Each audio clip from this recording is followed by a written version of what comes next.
It's funny, when I was younger, and people would like say like, "Oh, Kojo, what are you doing with your free time? What are you doing today, Kojo?" Like, and I would say like, "Oh, I'm programming." They'd be like, "What? Get off your laptop, go outside, go play with your friends," or something like that. But now, so like it's funny because like then it means that like whenever I would be programming or doing stuff, and someone asked me, "Kojo, what have you done today?" I'd say like nothing. But now I can just say, "Oh yeah, I'm doing computer science stuff," because I'm a computer science student. Oh, it's so awesome. But anyway, I'm eating here. Got my Greek yogurt with honey and chia seeds and blueberries for breakfast. Even though it's now 3 p.m., I'm just that lazy. I did wake up at 8 a.m. by the way, so I have just not eaten today because I'm literally that unbothered to cook. It's insane. I mean, it's not even cooking. It's just putting things in a bowl. But as I'm eating, I'm gonna take this time to react to a few of these videos. Yesterday, I found this guy's channel, Salar, and yeah, some cool videos titles. So I'm gonna watch them now. Let's start with this video because this seems quite fundamental, right? Resources that change how I program, and I'm gonna be eating and reacting at the same time.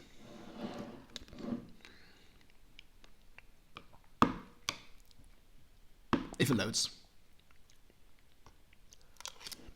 I wonder why it doesn't autoplay. Not that I mind.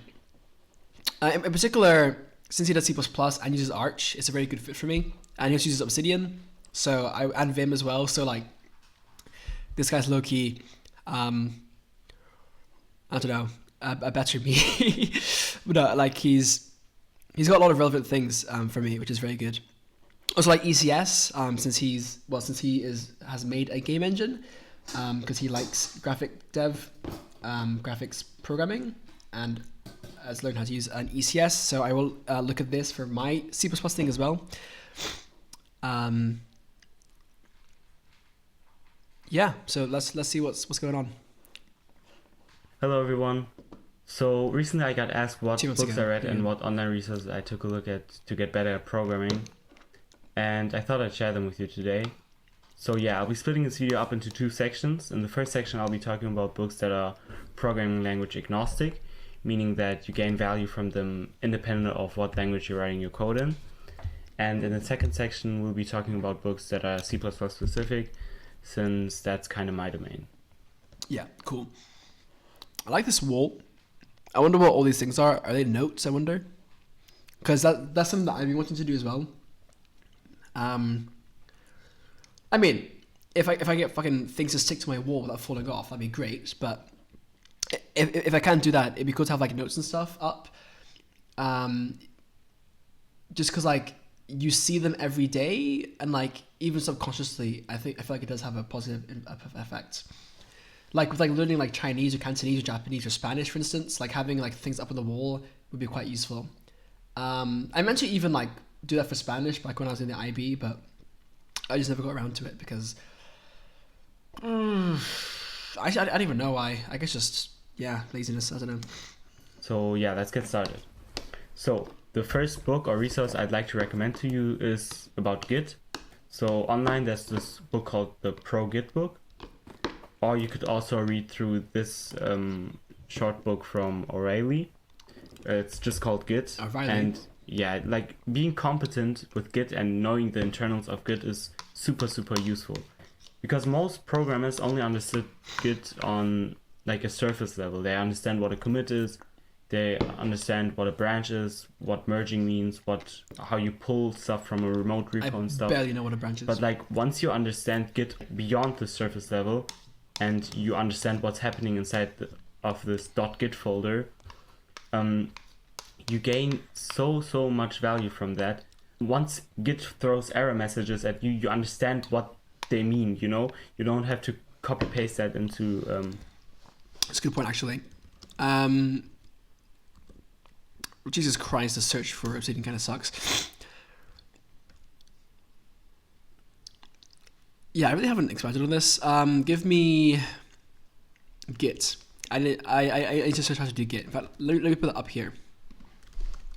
because this is like really important. How Git works and all that, I definitely need to learn that formally because it would help me with my project setups just a bit more. Chrome or ChatGPT to understand that, and yeah, like What?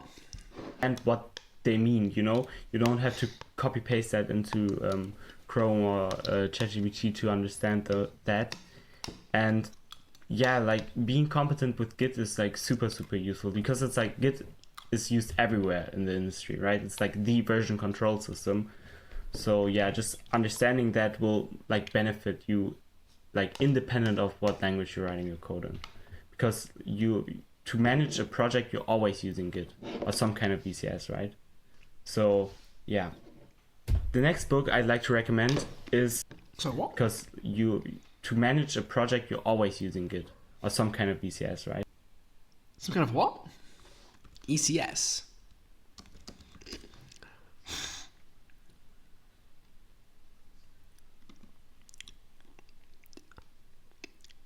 Elastic Container Service? That can't be right. Did I mishear that? It's a version control system. It's a VCS. Is that what you said? Or, sorry, VCS, yeah. Yeah, it must be. So yeah, the next book I'd like to recommend is about operating systems. This book is super great. I read it through 2 times until Actually, I can get books from my library. Like, I did have a book on operating systems. I just never read it because I was, well, because I needed to return it, so I could get it out again. But I was reading it for my university module, which was operating systems, mostly Linux, but like also like in general, like there's some like Windows stuff and whatnot. But yeah, I guess I just see like the motivation. Like, what does this teach you? chapter 32, and I gained so much off of it. So it's called Operating Systems, 3 Easy Pieces. And this book teaches you how your operating system operates. So it teaches you what happens once you start a program. It teaches you the internals of a program, how your operating system schedules your program Yeah. to still be safe while executing them. Yeah. And yeah, you'll understand a lot of concepts. For example, you know what a transaction look-aside buffer is. You know how virtual memory works and what's the difference between virtual and physical memory. Yeah. You'll understand how your program is set up, what the stack is, what the heap is. Yeah. Like all of these things are Fair enough. applicable to whenever you're writing code, because then I mean, you less need like a book on operating systems and more on software architecture. Like, you can learn about. And then again, I mean, yeah, it's definitely useful. But like, just thinking like, you can learn it from a software engineering perspective or like standpoint, as opposed to learning operating systems from like an OS development standpoint. Just saves you a bit of unnecessary details. Because like if you like learn like I don't know like C++, you will learn what a heap is and a stack is and virtual memory is anyway. Because like those are things you need to know. But yeah, I see what it means. Like I don't know, like do you need to know about like round robin scheduling and that kind of thing? If it interests you, I don't know. you understand what happens once your program Threading, I guess, is run. would touch into that. And understanding that is like super useful, because once you're starting your program, you don't have this black box. You're not like okay, my operating system just runs it, but you actually understand what's happening. It's good foundational And knowledge. yeah, that's just super useful. Understand. Okay, so the next book I'd like to show you is this one, Design Patterns, Elements of Reusable Object Art. To show you is this one. I've seen this one in my library. I just haven't read it. Or have I? Have I? Maybe I have. I don't like design patterns like these ones. But I guess it's good to just learn them anyway. But like the builder pattern and the, I don't know, factory pattern, like stuff like that. they just don't really interest me as much, especially because a lot of them seem to be built for Java. But I guess I don't know. I don't know. I mean, I can't say much without having read the book myself, but like I have like looked at videos and stuff and like articles on design patterns. So like I wonder how much more the book would also give you. Design patterns, elements of reusable object-oriented right? software. Yeah. A lot of people don't like object-oriented programming, and if you're writing your code in C or something like that, this book probably won't be beneficial for you. Right. But if you're writing code in a language like Java, C#, C++, or even JavaScript or Python, you'll gain something out of this. So this book teaches you all of the core design patterns that you'll encounter in the industry. So things like singletons, the builder pattern, the visitor pattern. To be fair, actually, it would help you understand industry code more, which would be important for like, you know, entering like software industries. Yeah. Because like however you like to do your own code, if you need to work with a Java code base, you will need to learn these different patterns, or else you're going to be quite confused because of all the indirection that goes on with OOP. What are you doing? No, these cats are tweaking. Stuff. But my cat attacked my spaghetti and like just ripped open the packet.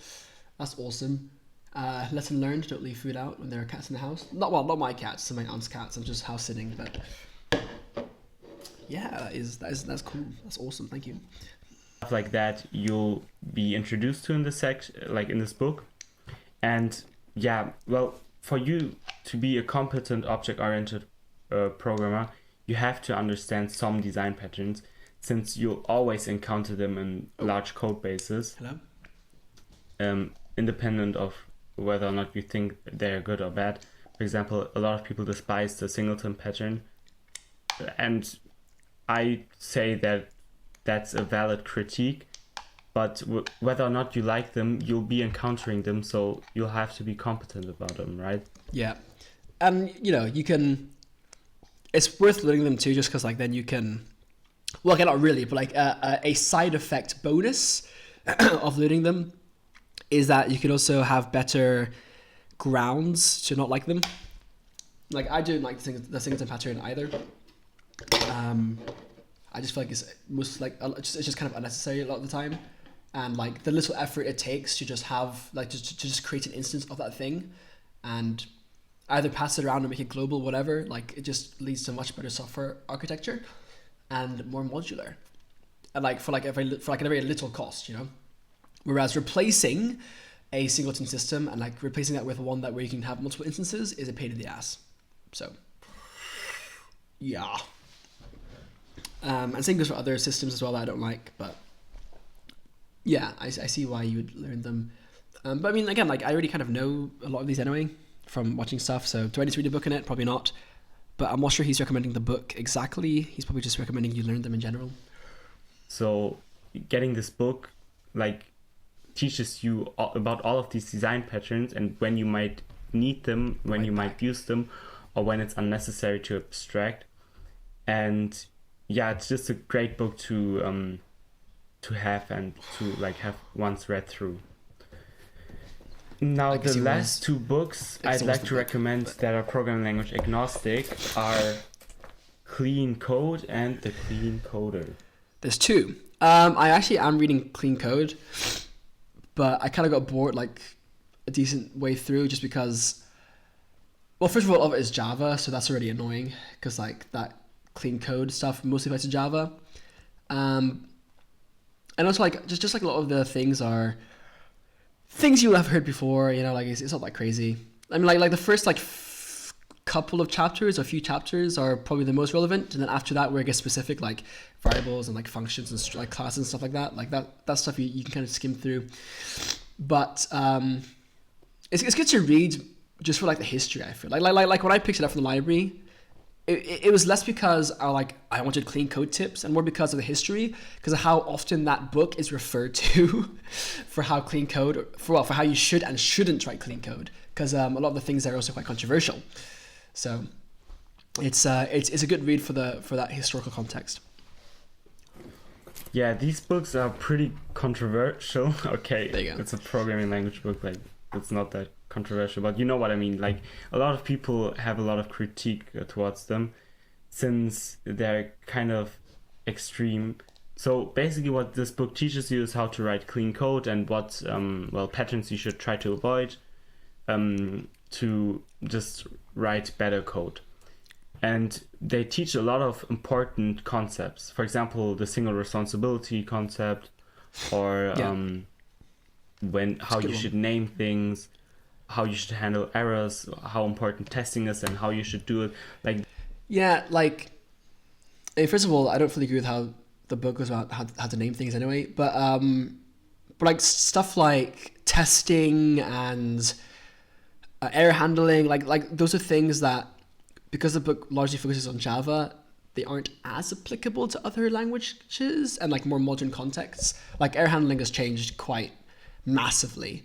I believe that book uses exceptions still, whereas modern programming is now heading towards errors as values, right?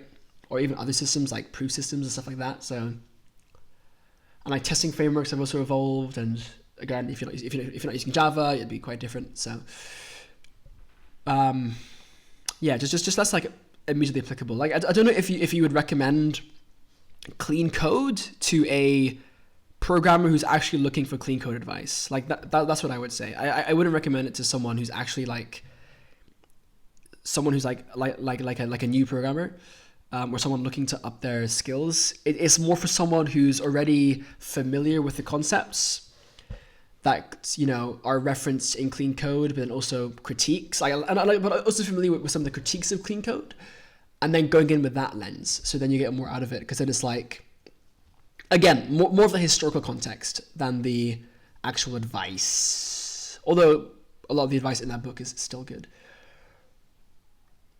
Yeah. this book, especially for beginners, it like directs them into the right direction. However, there are some Not sure about that. takes in there that are pretty extreme. For example, I'm not sure anymore, but I believe the guy. I like a book that is opinionated, as long as it explains his opinions and also compares them to other opinions. I can't remember if Clean Code even does that, but just saying. I talked For the sake about of functions only being able to to be 20 lines long, and if you exceed that, Yeah, that's a pretty your code is unclean. commonly cited one from there Any for a bad example. programmer knows that that's a bit silly to say, because that's not applicable to to every program, and also you don't have to restrict yourself at line count. How did he figure out it was 20 lines and not 21 or 19? Yeah, He it's very didn't do arbitrary. some kind of formula. So there are some takes in there that are a bit silly in my opinion. However, still, a lot of the core principles this book teaches, for example, don't repeat yourself, or the solid acronym and stuff like that, they are useful and they are applicable to your programs. And especially when you're new to writing code and to architecting stuff, this book gives you a very good direction to move towards. You'll have to figure out your. Yeah, I mean, if you love reading books, then maybe, but if you can just get on with reading articles or watching even YouTube videos on clean code, I think that'll be a better introduction as a new programmer. Your own coding style and some caveats that you do differently, but still reading book, clean code isn't it life-changing. promotes you to the right direction, but you just have to look at it a bit critically once there are some outrageous takes, and you have to make some research on your own. Yeah, I mean, because your ability to think critically will be limited by your experience. So if you're a new programmer, you're kind of just going to take what it says as it is and not really think about it too deeply, because you don't have the tools to think about it that deeply. With the 20 lines of code thing. If you're new to programming, maybe that seems reasonable to you, and you're like, okay, I'll do that. So I would just skip that and then just do the other research first. Your own research instead outside of that book, and look for modern resources. Here and there, but still also preferably for your language of choice. A pretty good book. So I'd recommend it to anyone trying to get better at programming. Okay, so now that I've shown you the books that are programming language agnostic, I'd like to move on to the ones that are C++ specific. And yeah, the first book I'd like to recommend is this one, C++ 17 in detail. Or like really any Okay. book that I heard that covers one C++ version in great detail. Because a lot of C++ devs, they don't have this mental model of what C++ version added what. Like if you take a look at the mock interviews that Coding Jesus does, for example, he often asks people, yeah, what's your favorite edition of C++ 20 or C++ 14 or something, and they'll always be like, yeah, I don't know. And I feel like I'm not a fan of the Coding Jesus. Also, that kind of question, first of all, it's just so dumb. Like, literally just go cppreference.com. Ooh, I wonder when was standard expected added, because I can't remember, because I'm not a human encyclopedia. Did I just misspell it? Standard expected. What? When did CP reference search? Okay, first of all, why is it like should be a search? Okay, hold on. Okay, assuming that the website actually works the way it was supposed to. Awesome. Give me Google then. Right. Point is, I can search for it on a website like this, right? And it literally tells you, since C++ 23, okay, it is a C++ 23 feature. Here's a header, expected. Look at that, C++ 23. Like, why do I need to know that in an interview, right? Like, first of all, I forgot this. I thought it was C++ 20. Like, I literally forgot it was 23. So, like, if someone asked me, Kojo, so tell me, what was your favorite feature added in C++ 20? I'd be like, oh, I think expected was a very cool feature because they'd be like, you fool, that was 23. We can't hire you now. Like, that's just bullshit. So, yeah. Yeah. Honestly, as far as books go for C++, I would just read the book that I would most want to read is the one I hopefully have bookmarked.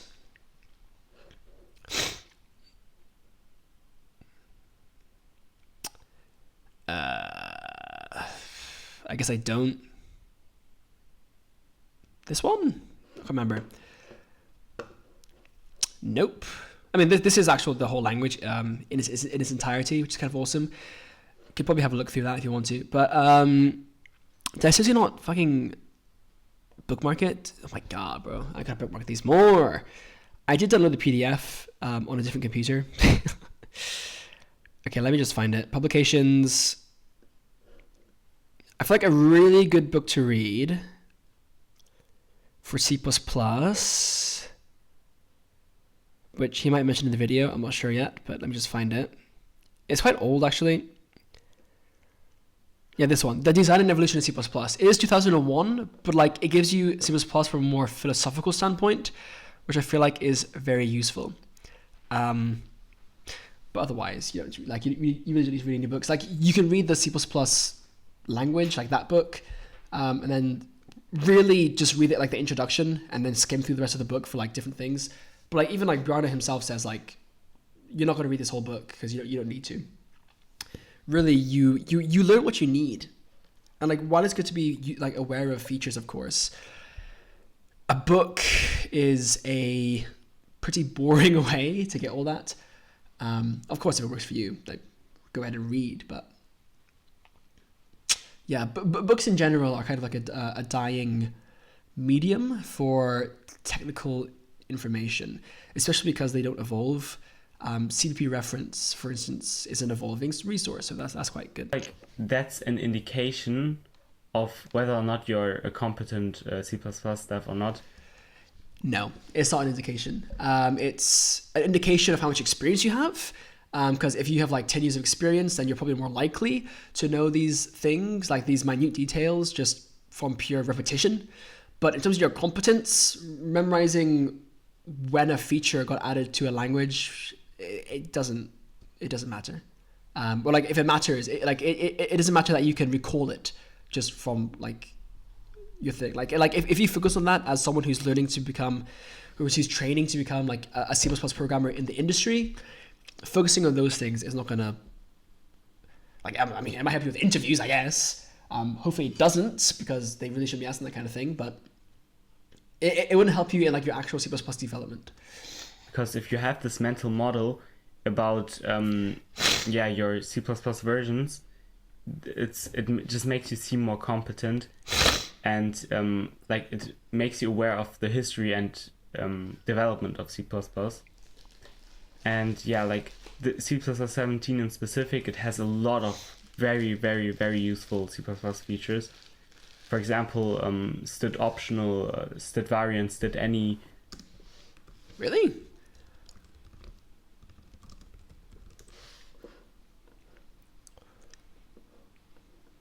Huh. I did optional was 17. So optional was 17, but then expected was 23.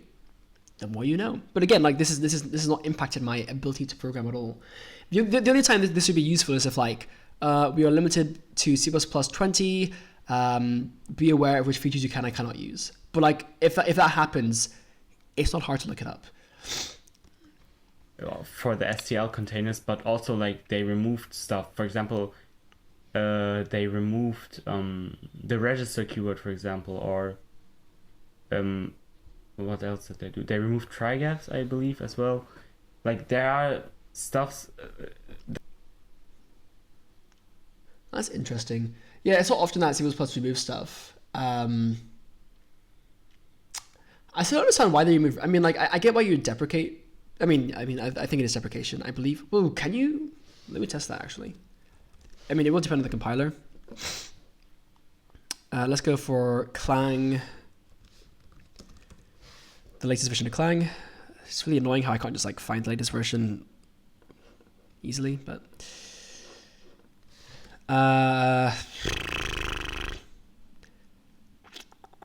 first of all, try graphs. I think that was right. Are those deprecated or are they just removed straight up? Trigraph ignored. Interesting. So yeah, so like it is removed. Yeah, I wonder why they did that. Because like it just breaks old code for not really any like I get deprecating it as like a warning, but like straight up removing it is interesting. Because like it still has to be in the compiler realistically. To like for the warnings, but like to remove it is kind of weird. And like same with like what with register. Register. Can't we do that? Let's put it here. Register int a.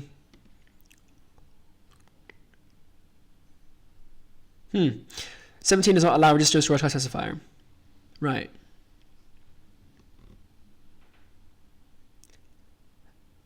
In trigraphs, I don't get. For register, maybe it's so to like allow system optimizations, but like you could also just ignore register rather than say it's not allowed and then make an error. So that's interesting. But again, like knowing when these happened is only useful if it is useful in that context. It's not like a thing you have to know. So for like reading a book like this, it's more just to see the features and learn more about the features as they're introduced. Like that's useful, but like knowing exactly when they came is not why I would read this book. That C++ 17 did, that everywhere. you can be aware about, and that just makes you seem more familiar with C++, you know. And yeah, like being competent about C++ versions is just very important in general. So the next book I'd like to recommend is this one, Beautiful C++. So I've talked about clean code, and Beautiful C++ is the... How did he get all these books? I'm actually curious, because I'm assuming he owns them, which is very cool, because I want to get my hands on some books as well. Like if I went on, let's say, Amazon, I believe he's in Germany, because he's German and attends German university, but if I search for the design and evolution, look at that. Paperback, £42. Holy fuck. Bro, are you serious? £42? That's insane. From where? It's 18, and that's on discount as well. From Amazon US? Yikes. That's crazy. How about like Clean Code? Probably a more common book. still like £25. So like these aren't cheap. Second edition? I didn't know there was a second edition. It's also more expensive. Yeah, anyway. So I wonder where he got his from.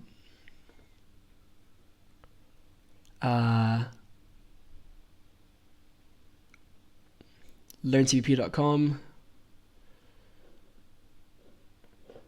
is a website. LearnTVP.com is interesting. Usually it's what people direct newcomers to follow that, but it's honestly not regarded as the best resource. Like, it's a good resource, and it may be the best in its field currently, but like, I mean, in the sense that it could be better. Because I tried following it, for instance, and I just dropped out. Like, after the first, I don't know, like within the first 10 chapters, I kind of just gave up. I was like, yeah, I don't care. I mean, probably because I already knew quite a bit of C++ at the time, so I wasn't. It was kind of just, like, redundant. But even for like this kind of thing, like the L values and R values, it's just not. I don't know. It's like, let's have a look at value categories. I mean, I guess it's a book, right? Yeah. Like, my issue with any book is that it's a lot better to learn hands-on. And so having that kind of thing instead would be much better. Like with Rust, you have Rustlings, which is something I followed briefly, but also just kind of gave up on. I'm just bad at following tutorials, apparently. But I've seen like Gleam, for instance, is a pretty good example. One of my favorite things about Gleam was not the language itself, but the actual tutorial. If you click on Try Gleam, you have this, right? The language tour, where you can test stuff here. Although there are some other things as well where like it will teach you it and you can only proceed when you get it correct. That's really cool. Downside is that there's no like neovinth like keybinds or whatever, which is why Rustlings is probably the best version of this. Formatting issues aside. But yeah, that like it'd be more fun way to learn C++, you know. But anyway, obviously it's still a good resource. I'm just saying. Clean code version Depending on who for you are. C++ specific, without like the outrageous takes. And yeah, it just shows you 30 core guidelines for how you write clean and safe C++ code. And yeah, the guy that wrote the book is very competent. You can like immediately tell it by reading it. And the things he teaches and preaches is just. You know, there's another thing for C++ guidelines, which why do I have none of these bookmarked? Oh my days! The CPP core guidelines.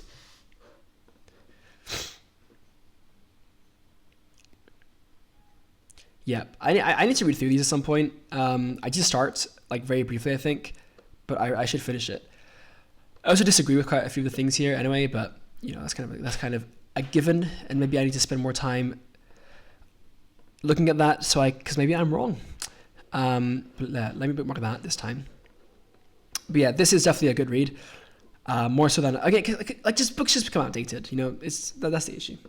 But great. And anyway, so this last book I'd like to recommend, well, the last physical copy that I have, is this one, Daily C++ Interview.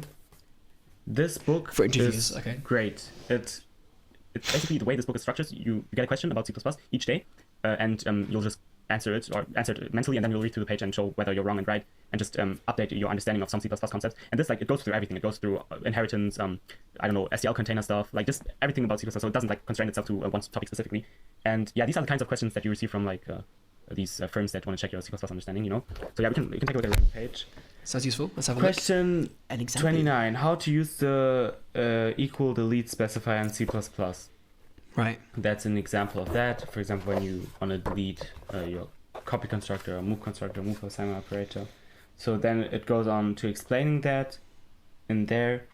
And yeah, this book just in general it has a lot of niche C++ features. So the equal delete specifier, like, that's not niche. We all know that. But like there are some problems in there, or C++ specific, well, alterations that are very useful to know about. And yeah, now that's pretty much done with the physical copies. I'd still like to recommend 2 online ones. The first one is learncpp.com. This just teaches you all of the basics about C++ and just programming in general. So what an if statement is, what a for loop is, what a while loop is, all these basic control structures. And yeah, reading this book or this online resource is super, super useful. Well, it just teaches you everything about C++ that you have to know. And yeah, secondly, I guess I'd also recommend getcracked.io from Coding Jesus, because well, I did a lot of problems on there, and like just doing the problems on their own I feel like isn't enough. You have to do the problems for the language knowledge ones, and when you get them right, but it wasn't that obvious to you, you still have to do your research. So you get them right. Get Cracked. I've heard of getcracked.io.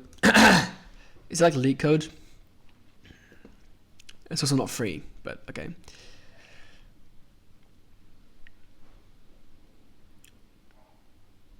Okay.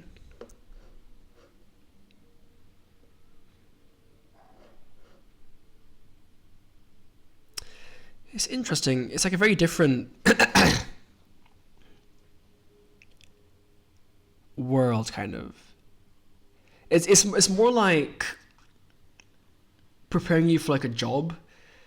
But even then, like you'll just learn so much from making projects. I mean, I'm sure this guy's aware too, because he's literally, set himself on making a game engine and a programming language and a text editor, right?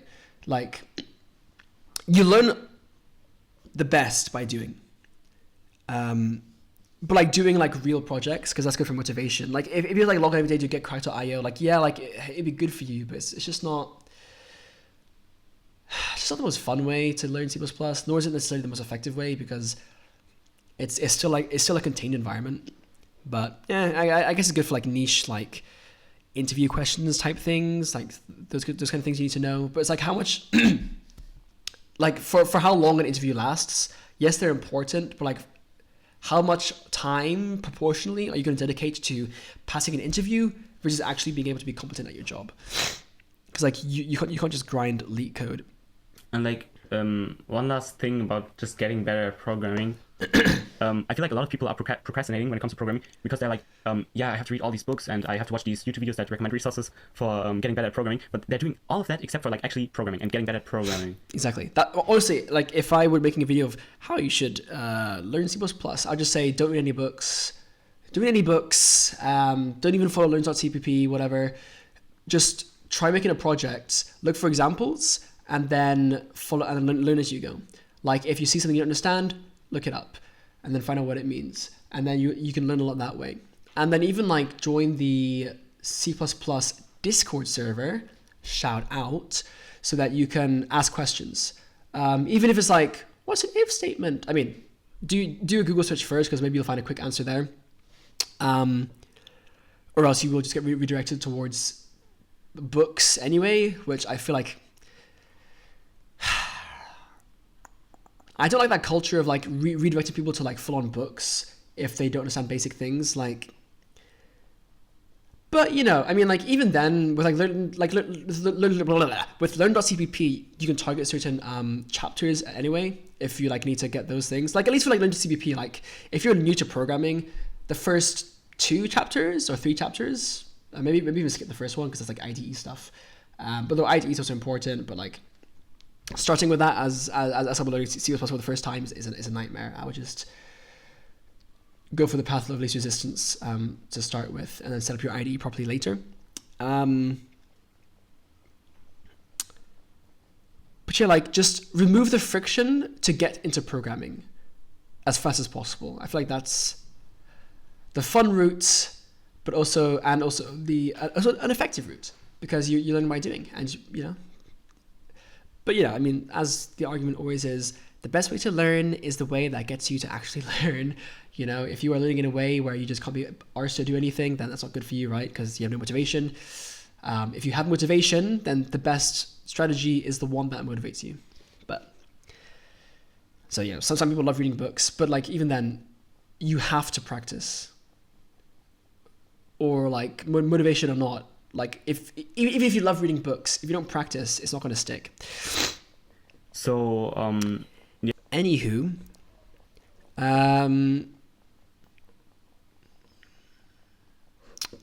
obviously I finished my yogurt now, so I could end this video, but I want to have a look at some other videos real quick.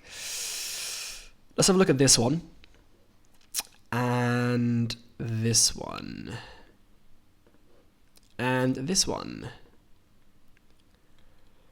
Yeah, the Arch Rice, I'll have a look at later. ECS, I'll also look at later. Obsidian Setup, look at later. The Libraries one. Let's have a look at that. It's 15 minutes long. I assume it's more of a esoteric thing than an actual... Sorry, what is that?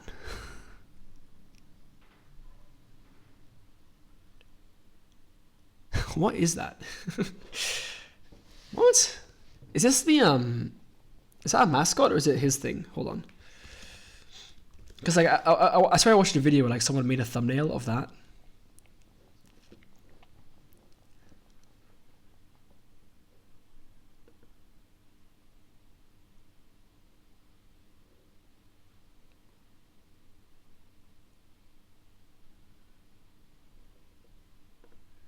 Art.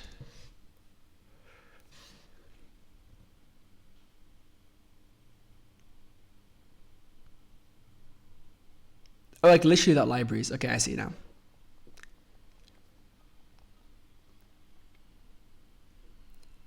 Okay. Yeah, I don't know what that thing is. Anyway. So look at this. People often complain that C++ is verbose, unsafe, and Holy difficult to editing. maintain. And then they proceed to write C++ code like it's 2005. So here are a few.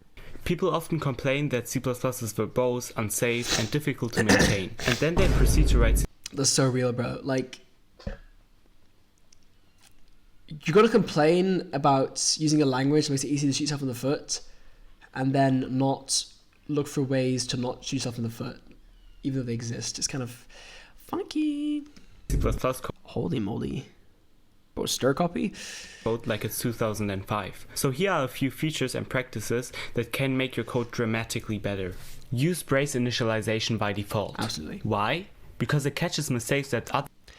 Let me just glaze this setup real quick. Is this NeoVim GUI or NeoVim terminal? It looks like GUI, right? Because it has tabs.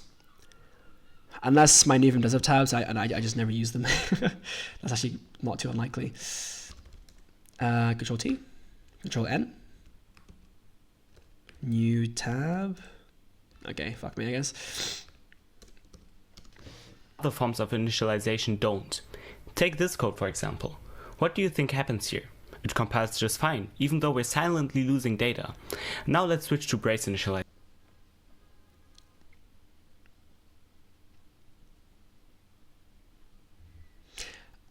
I see. Right, because of narrowing conversions. That is really annoying actually. Because like you would prefer to use equal signs for assignment generally. Usually I only use brace initialization if it's for struct members, but not if it's for like variables like this. But yeah, like having narrowing conversions is actually quite important. That's annoying. That's actually really annoying. This time the compiler rejects the code immediately. Yeah. That's because brace initialization doesn't allow narrowing conversions. Now let's take a look at another example. What do you think this prints? Take your time. Most people would Take my time. Widget created, float width, float height, widget W.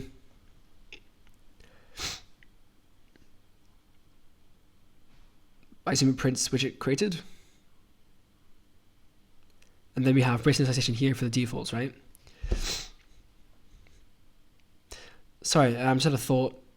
Yeah, using brace initialization for variables, I don't know, like it's just not recommended.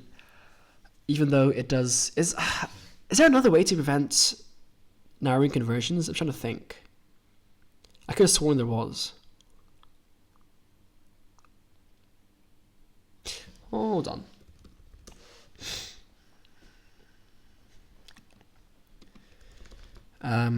Int pi equals 3.1415 standard C out pi.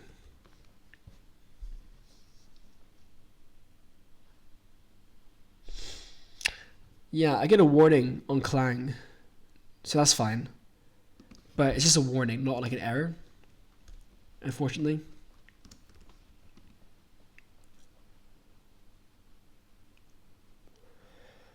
Yeah.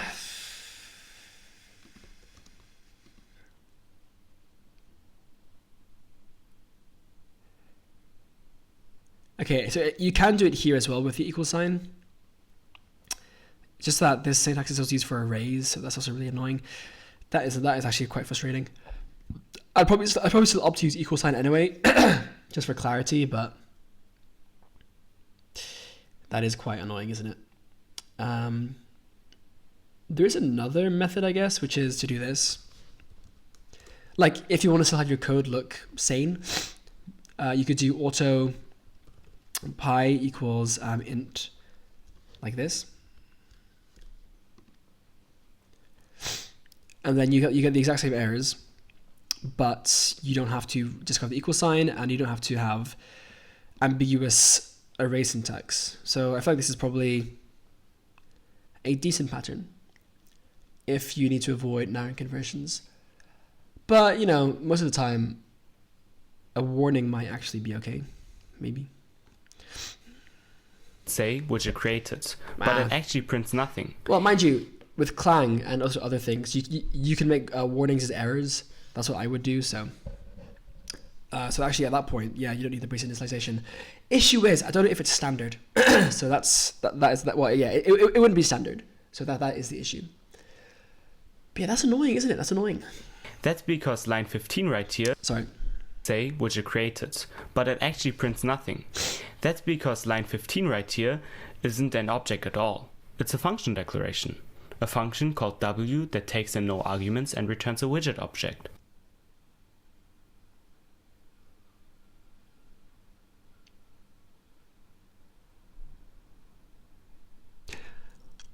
Yeah, that makes sense.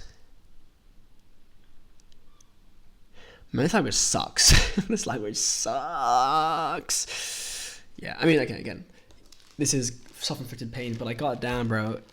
So this actually creates a function definition. I thought it would be context-based. So that means that if the constructor happens to have arguments, you can use function call syntax, but if it doesn't, you can't.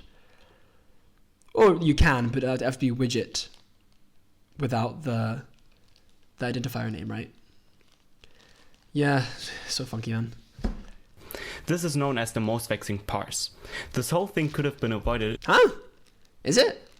I thought that was something else. Okay. If we were to use brace initialization instead. Yeah. Now, widget created actually gets printed. Yep. Use the rule of 0 more often. If your class... I will say I should get used to using spaces more often as well. Typically, I don't use spaces for constructors because...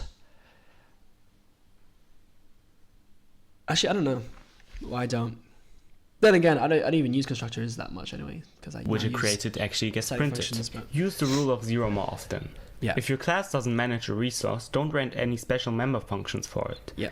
This destructor does nothing, but it still changes the compiler's behavior and can suppress implicit move operations. Doing this instead would ensure that all special member functions will still be created. Yep. Also note that the rule of 0 says that you should let RAII types like std_string, std_vector, and smart pointers manage resources for you, so the compiler generated special member functions stay correct. Yeah. Stop using .h for your C++ headers. Looking at this project, we got two main headers, the renderer.h and the platform.h. Platform.h contains your typical C code, and renderer.h contains your typical templated C++ code. Yep. Now, use the no_discard attribute on functions whose return value shouldn't be ignored. Yep. Here the function returns whether the login succeeded, but the result is completely ignored. Without the no_discard attribute added to the function declaration, the compiler won't complain. Trusted format over manual string concatenations. Take a look at the way we construct the message. Here's the first example, and here's the second. Yeah, there is a proposal for string interpolation as well, which would be really cool. I do hope it gets added, like in the near future. Actually, let me check that string. Like, what's the status on that? Because like it would just make formatting a bit nicer, easier. Although, yeah. 2025. Like, this was a year ago. And it's now implemented in Godbolt, right? But like, is it in the standard yet?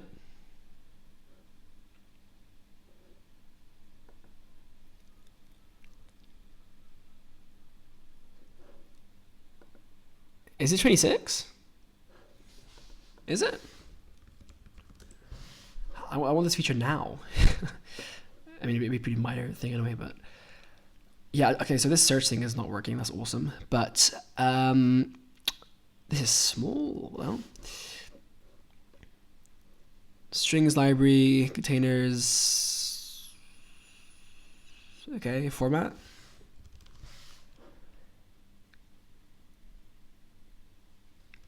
Encoding. I think I saw that briefly. Formatting. Format. Have a look for 26 features.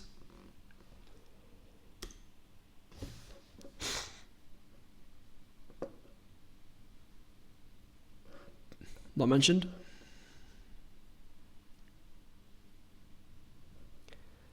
Let's have a look at format.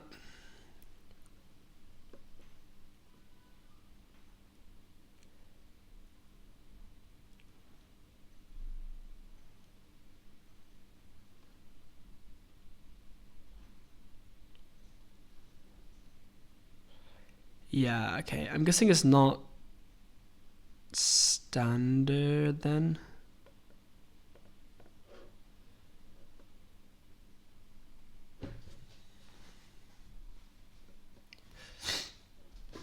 Okay.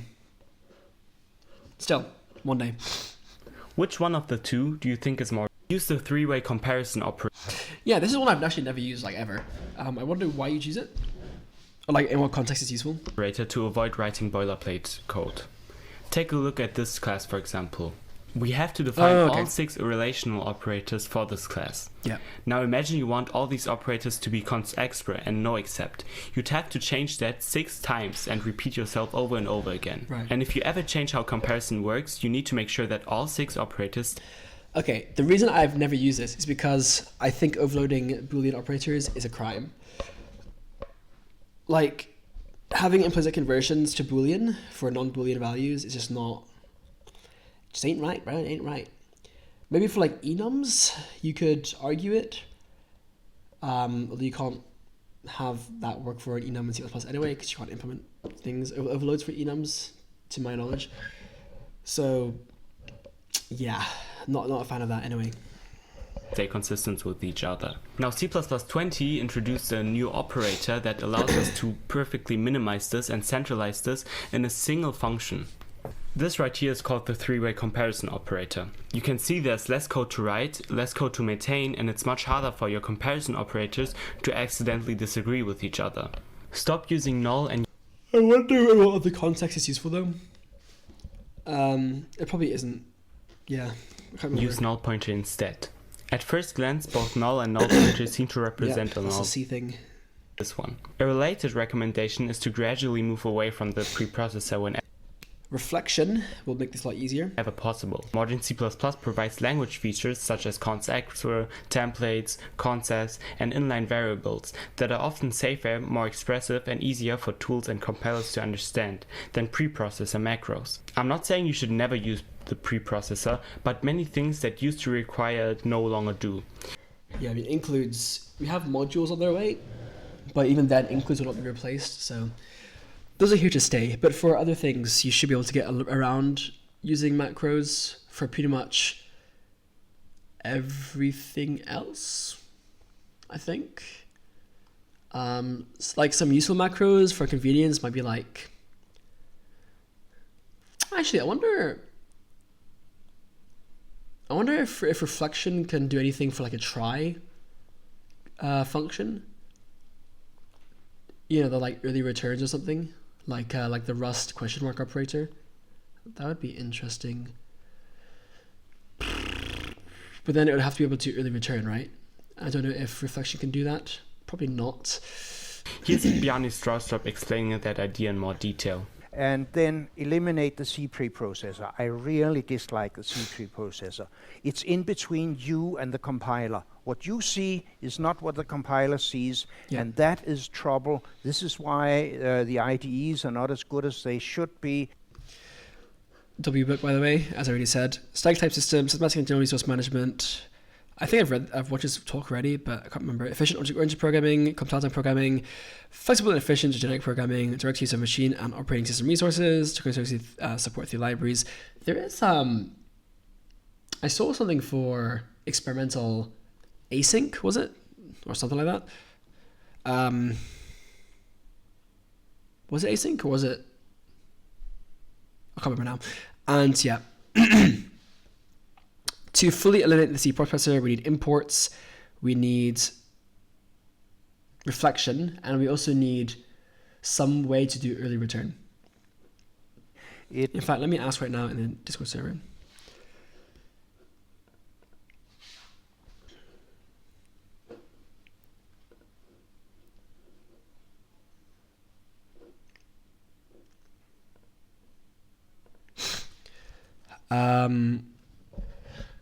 Are there any upcoming or planned features that will allow for early return? Well, for implicit early returns, like try and do. Because one of Bjarne's goals is to eliminate the need for the C preprocessor, but one use of that is a try macro. Since macros are currently the only way I can think of that can embed return directly into code, indirectly. Yep, let's see what that says. Is a source of bugs. Prefer enum class over traditional enums. Yeah. Traditional enums inject their... Think twice before adding a single virtual keyword to your class. That He has syntax highlighting for the red, green, and blue. I gotta check out this guy's Neovim setup. global namespace, and red is only... Think twice before adding a single virtual keyword to your class. That one keyword adds a hidden virtual pointer to every instance of the class. Now, instead of this entity class being 4 bytes in size, it may grow to 16 bytes because of the extra pointer and alignment requirements. Yikes. Virtual functions are useful, but don't add them unless you actually need them, especially if you're working with large numbers of objects or have strict performance requirements. Use final more often. Take a look at this example. I actually never use Player is final. marked as final, but doesn't implement update. Since no class can inherit from player, the compiler knows that update can never be implemented later and warns us immediately. Final doesn't just document your intent, and also gives the compiler more information about your code, which can lead to better diagnostics like this one. Yeah, final is controversial because it closes off your project, right?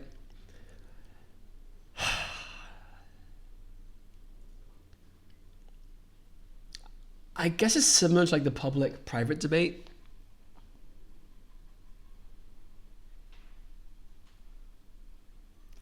And like there's this question of like whether classes should be declared final by default, just to avoid unexpected inheritance. I guess it's not a bad idea, but like, why do I care if someone inherits my class or not? You know, like for public and private, like at least I'm hiding implementation details and saying like, by the way, the stuff that's private, you know, that's subject to change. So if you bypass this, you know, this security, then just know that you will literally risk your thing breaking in the future. But with inheritance, it's like I guess it could still break, but like,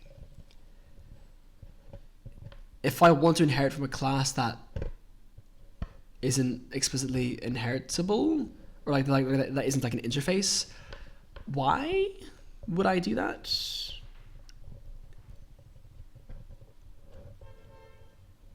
And would I? Because like it's no longer an API thing, and more just like restricting what people can do with your class for kind of no reason. But yeah, I don't know. It's Additionally, other subclasses can't inherit from player anymore, which also makes sense. So why is final there and not? Use did optional more often. When I see code like this, I immediately have questions. Who owns the pointer? Am I supposed to delete it? Can it be a null pointer? Like, very often the pointer is only being used to like express that a user wasn't found, and in that case you return a null pointer. But this isn't explicit. The intent isn't being described by that properly. Instead, what you should do is you should use std optional. Now the intent is explicit. Either we found a user or we didn't. The issue is with references, because you kind of have a std optional reference, at least not directly. You can through some kind of class indirection. Can't remember which one exactly, but yeah, that is just an annoying thing about how optional works, unfortunately. There's no need for you to worry about ownership or anything like that. Std optional now communicates what we want. It directly does so. Yeah, for in this the case, type where it's a system, copy. That's fine. instead of relying on special values like null pointer. Mark your move constructors as no except whenever possible. I actually made an entire video about this topic, so I'll link it down below, but the short version of this is just that many standard library containers, such as std_vector, will only use move operations during reallocation if they're marked as no except. So without no except, the containers may fall back to copying instead of moving, and that's just because they want to maintain like really strong annoying, exception but guarantees. So if your constructor can't throw, make that explicit by marking it as issue no from the except. past, kind of thing. Initialize variables directly inside of your if statements. Taking a look at this example, you can see right here we are just fetching a user, and if that user has a value, we're printing it out inside of this if branch. But you can see right here we're This is completely unnecessary. Auto user, you're going to benefit from doing it with auto. only To your understanding. really using this user inside of this branch, right? And we're still polluting the outer scope outside of this if branch by declaring it outside here. What we can do instead is we can put the declaration directly inside of our if statements. And by doing that, the outer scope stays clean, and this user is only accessible within this branch.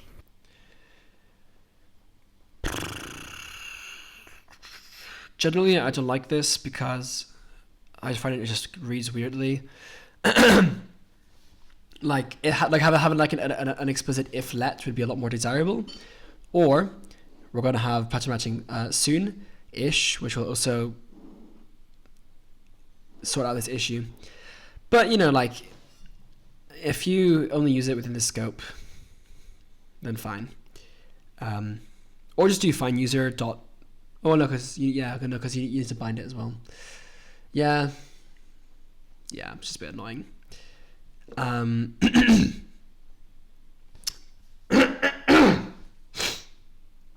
I also like,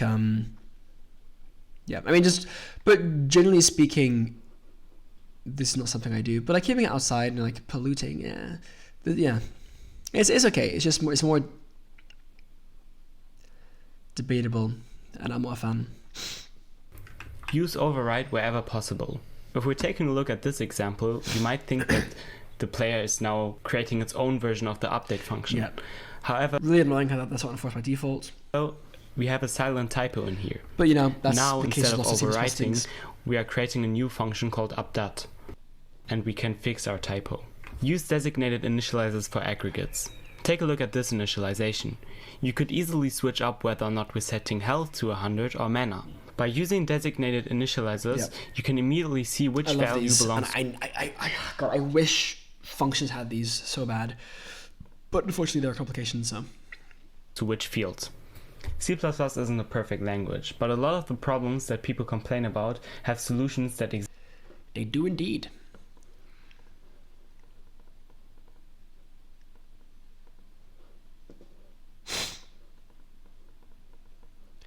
So final does have performance benefits too.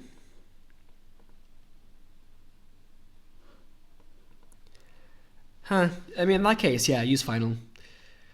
Like if it gives an actual performance optimization, then I'd go for it. Because like, yeah, I mean that's the deal breaker, quite frankly. Ooh. You should also mention marking single argument constructors with the explicit keyword to avoid implicit conversions. Yeah. Yeah. That's a cool feature. It's just so easy to forget about these things as well. It's kind of fucked. But yeah. Although I think Clang would actually tell you to do this as well. So that's nice that it does tell you. Because it's easy to forget these things.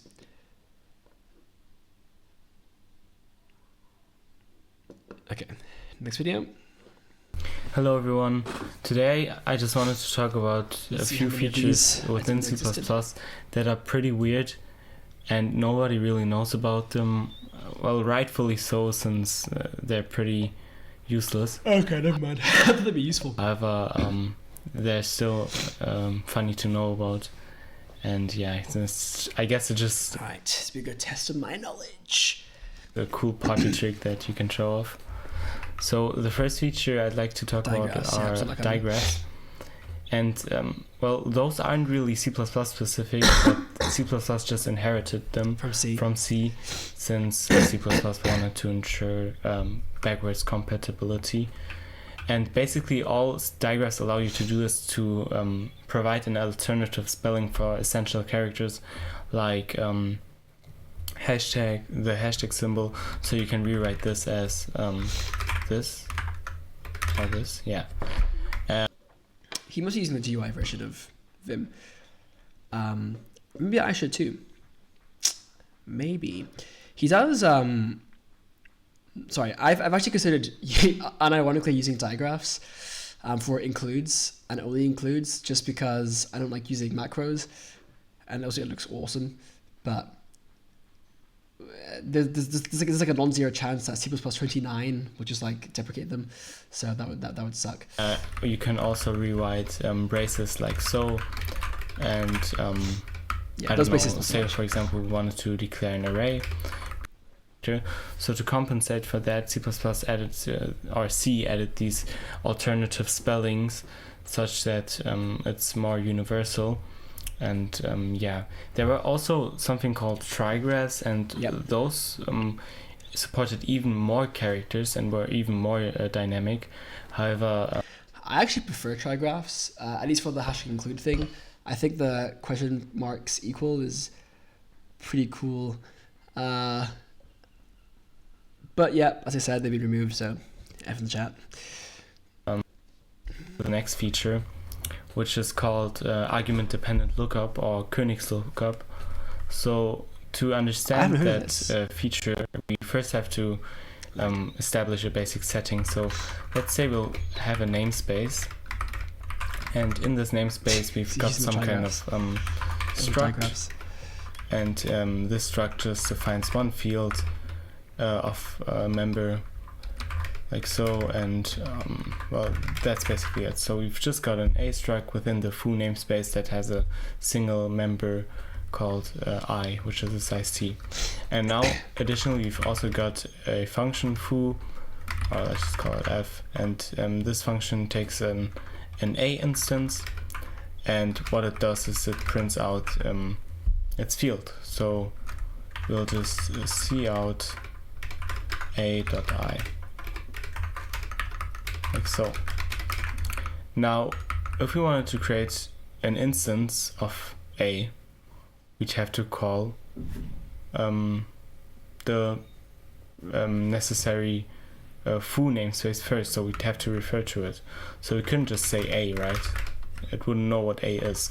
First have to say foo, and then we can say A. Additionally, if we wanted to call F, we first have to specify F, like so. And what we can now do is pass an foo A, like so, and that's it, right? What was that UZ suffix? Is that a thing? Is that a thing? Does C++ have suffixes?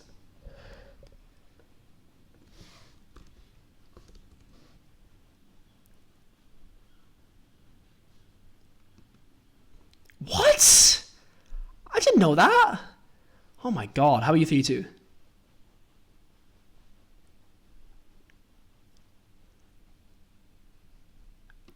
I 32.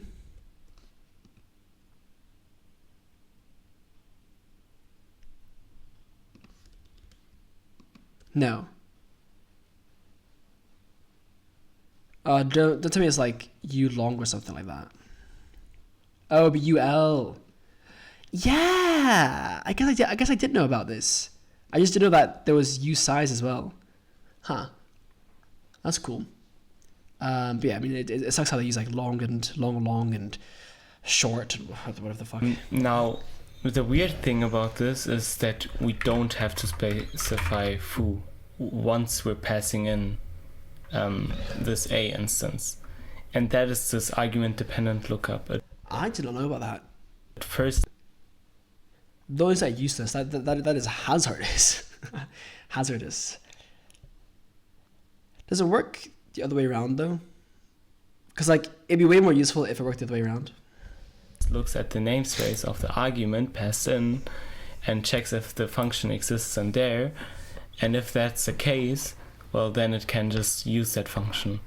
And now the funny thing is that, for example, if we were to create another f out here that also takes in a foo a, now the call to f will always result in an ambiguous call, because the funny thing is, this is low-key how I would want my language to work.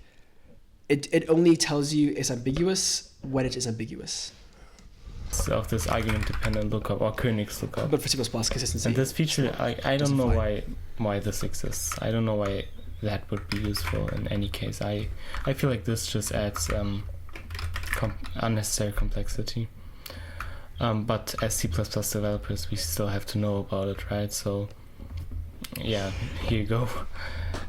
Okay, now the last feature I'd like to talk about is a very weird feature that was introduced in C++ 23, and that's called the set unreachable call. So basically we can call a function called set unreachable, and let's properly format include, and all this function does is undefined behavior. So that's it. So like you can see right here we are calling this anyway, so let's maybe first comment it out like so and compile this once again. It is really cool. It's cool, the right word, I don't know. It's certainly interesting how C++ literally makes use of its undefined behavior like that. Like the whole language is, well, not the whole thing, but like a large portion of the language's optimization system is literally built on undefined behavior, which is just so strange, because it means that undefined behavior can exist and that you can stumble upon it by accident, but it also means that you can use it to your advantage, which is very, very weird. And run this. So you can see right here the 2 is printed from our f call. Now if I do this and compile one again and run it, we get undefined behavior, so it crashes. And yeah, I may assume x is positive and make some aggressive optimization on that. And this is an assume thing in C++. I literally forgot about that.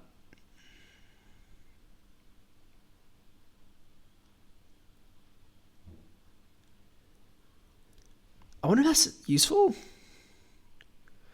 I guess it can be useful.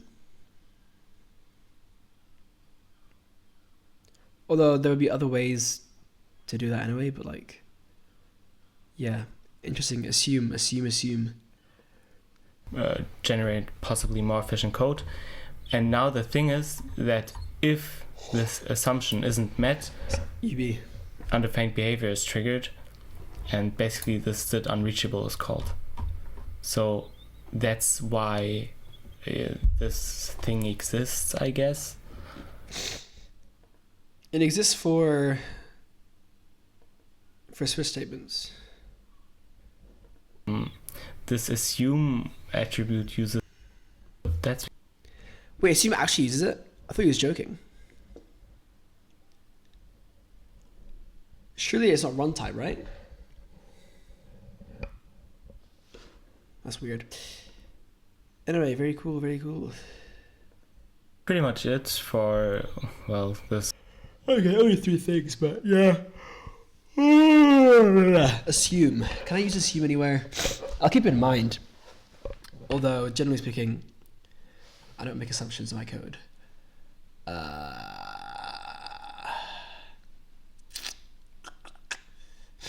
Like,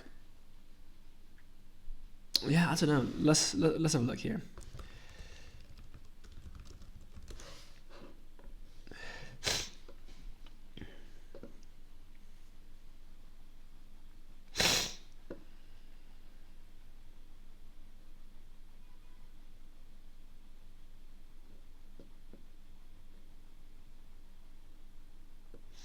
Assume x is more than 0.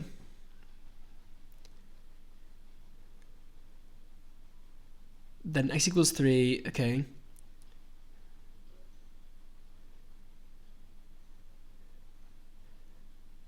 Compiler may assume that after h is called, x has the same value. So that it can just insert this with g of 3 directly.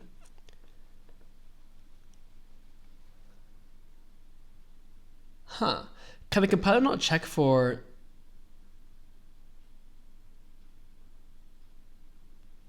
I mean, why would h even change these?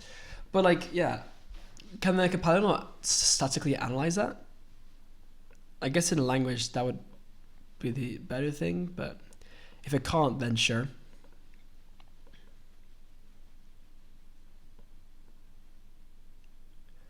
An assumption applies only at the point where it appears. I see. So this is specifically bound to this kind of. I guess to this. Okay. Assumes g of z will return. It's interesting. The syntax is a bit interesting. G of z, g above and below assumptions. Compiler may replaces the g of 10. Huh. Cool. Cool. I mean, definitely. I mean, like, there's a question of like how you would know when to use this, but I guess you just turn to it if you have like performance critical code, and you're like, damn, it's slow. How do I speed it up?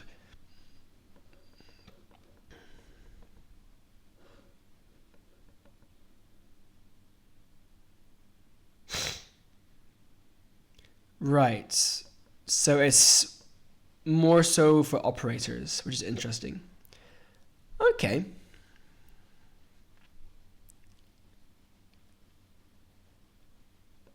That's very... So yeah, okay, so the coding lookup is for operator overloading. Yeah, I mean, you have to wonder why they couldn't just apply it to operators specifically, but I guess that is just the simpler option, as if the compiler isn't, you know, well, way past that.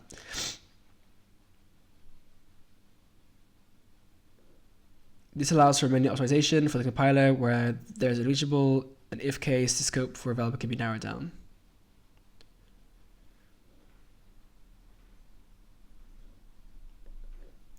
I knew, but mostly forgot about those. Thanks for reminding me.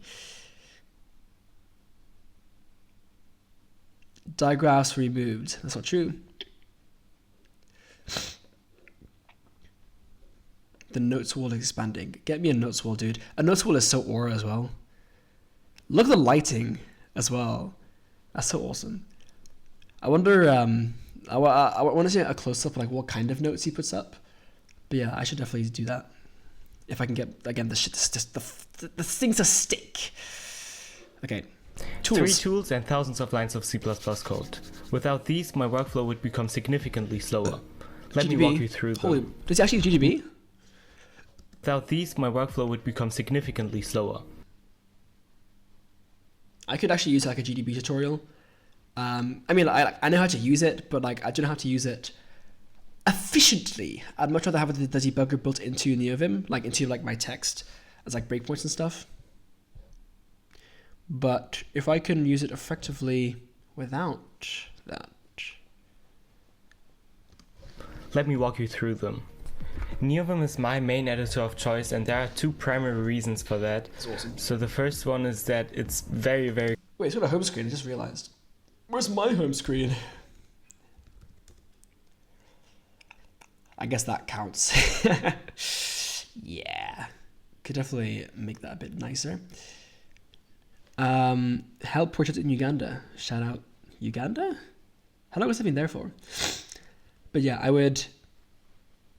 guess I could probably give myself a bit of a start screen.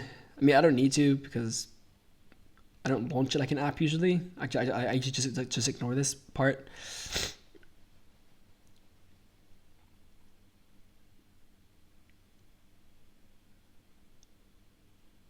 Do these only work within this context, or does he actually have queue bound to quit no matter where you are? Space queue would be interesting. Although I think colon queue is just better because like it's a rare thing. For saving though, honestly no, it doesn't matter. Yeah, I mean I've really thought about having a NeoVim splash screen before. It's just like again like it's you never use it, and other people have said the same thing. But it looks cool. It does look pretty cool. This is off-center, which is actually a lot of these are off-center. I guess that's an intentional decision. customizable to your own likings. So if we jump into Oh, wait, are they subtrees? that, Nope. it's very, very customizable to your own likings. So if we jump into my Exactly. config folder, What the fuck? customizable to your own likings. So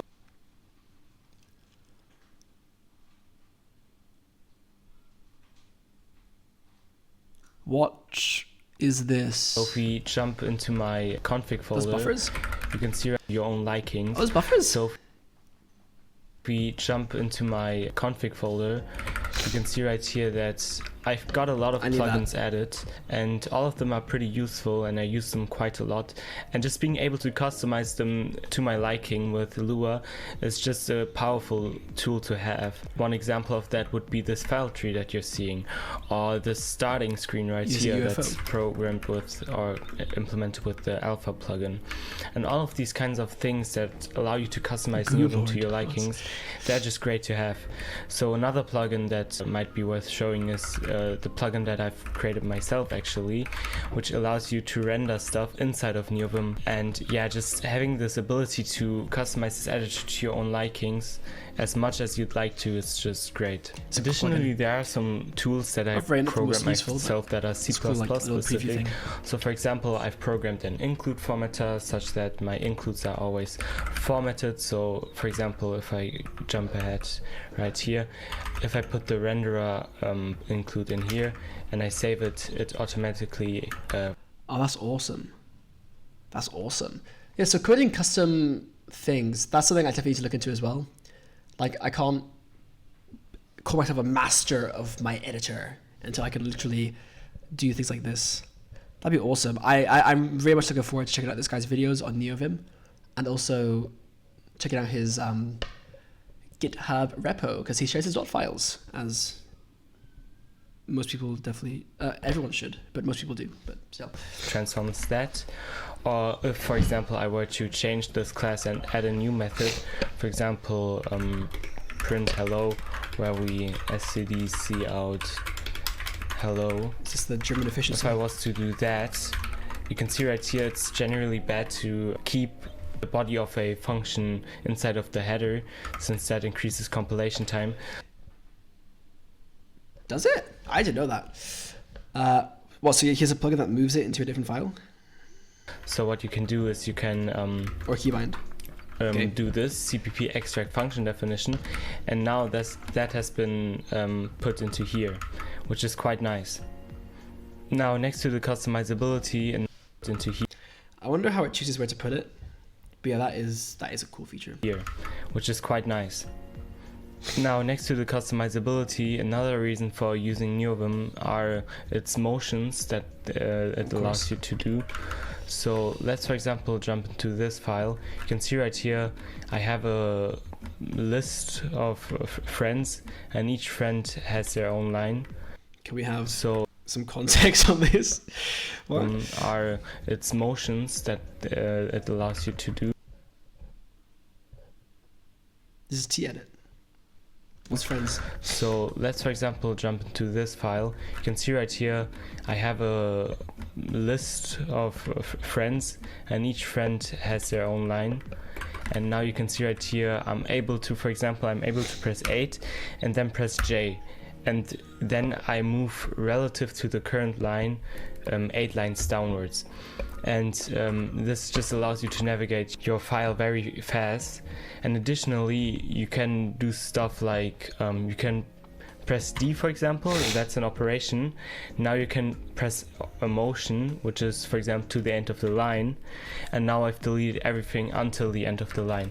And you can even combine that, saying something like, I don't know, we want to paste something 10 times, so we'll press 10 and then P, and now medicine is written here 10 times, and that's just super useful to have. And all of these features are probably something that you might already know. However, one feature that isn't talked about enough amongst non-Vim developers are macros. So macros are something I believe every Vim developer uses. So basically what you can do is you can save a sequence of actions into some kind of register and then reperform it on, for example, a new word or a new code block or anything really. So we can start beginning a macro with the Q shortcut, and then we can I use this sometimes. give the register name, for example A.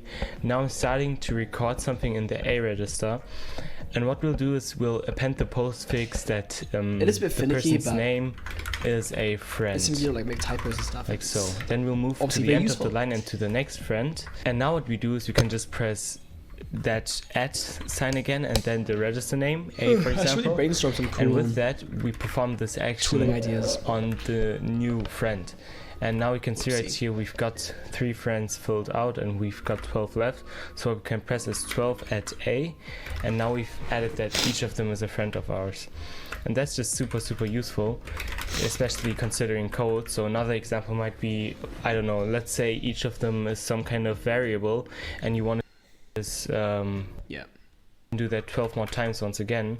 You can see right here, like, this can be super useful, especially when working with like code snippets that you other word. Now the next tool I'd like to show you is a debugger that I use all of the time when trying to find bugs, and that Do I even have it installed right now? I actually might not, because I haven't. I'm not sure if I've used it on this computer specifically. I do have it. It might even come pre-installed, to be fair.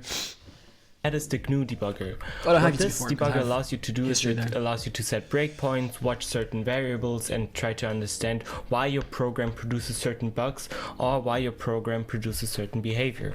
The way you do that is by doing the gdb command, and then you can specify an executable you'd like to run.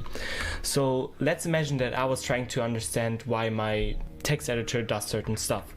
Let's run my text editor, and let's, for example, write the sentence, "You should subscribe." Now we've saved that. Now, what if we wanted to understand what happens if we press the backspace character in my text editor? There's a terminal window. The way we do that with the GNU debugger is we specify the executable to our text editor, and now we can set a breakpoint. Let's break at the main function.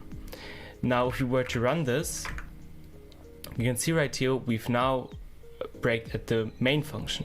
We can step ahead, and now we've seen that the renderer is declared. In the next step, the editor is declared. Now, what if we wanted to set a breakpoint as soon as we press the backspace character? The way we do that is we'd say break once again, and now we'd go over to the text editor namespace, then the editor namespace, and then the backspace method. Now that we've set a breakpoint to that, we can continue the program's execution. And now if we press the minus sign, or rather the backspace character, you can see right here that we've braked successfully. Now if we step ahead, you can see right here some if checks are done, and now we can see right here we've declared a local variable. We could, for example, also try to understand from where this has been called, or we could also try to get information about the locals, because we've got the edit buffer, right? We can print that edit buffer or print its internal details. And all of these things are super useful. Like another example of that is, what if, for example, we'd step ahead and now we've got this move left function call. We can step inside it there by saying step, and now we can further move on. And now you can see right here, we can actually understand what happens. We can also, for example, print the state of the current editor by doing P for print, and then we dereference this.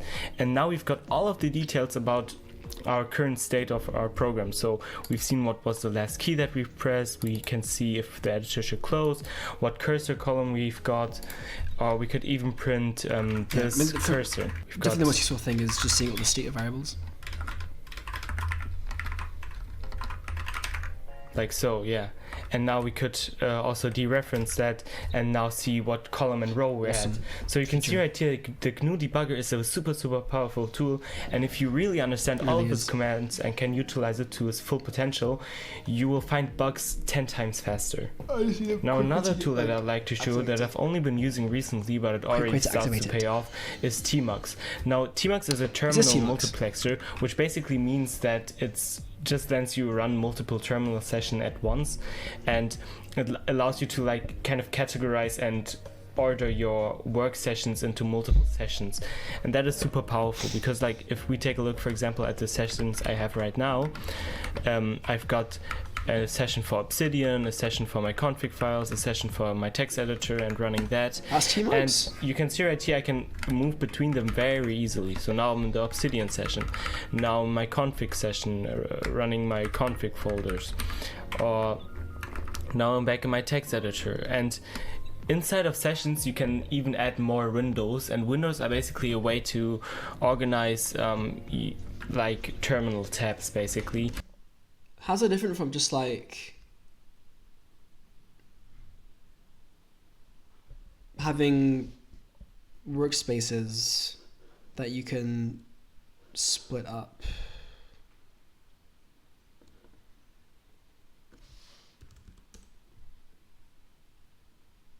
I wonder.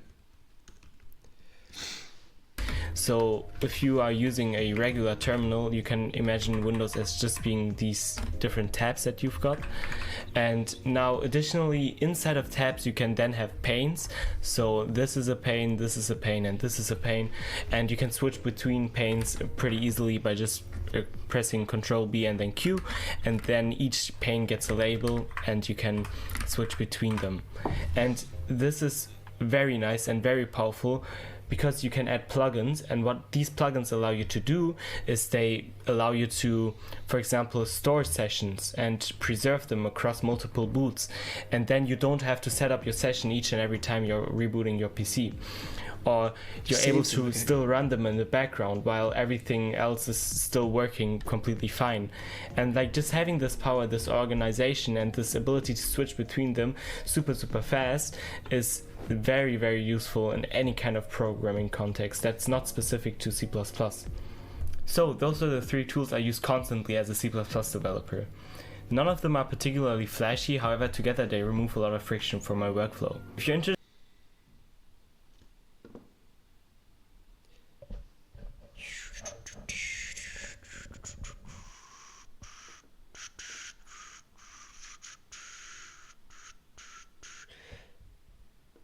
Yeah, a video where he explains each of his plugins would be very nice for Neovim.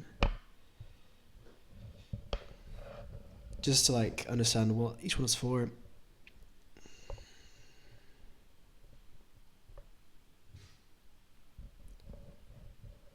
I believe he does have an LSP. He does have an LSP because he gets warnings. GDB tutorial would be great.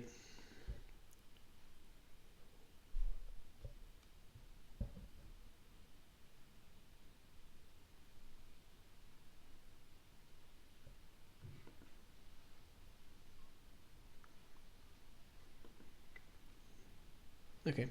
And last video. This one is 50 minutes long, Every so... C++ program starts the same way. But today, I'm not allowed to write a single hash include. No standard library, no std string, no std vector, not even stdcout.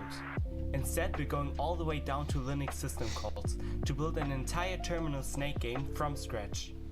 Okay, but before jumping into the actual implementation, we do need a few constants defined first.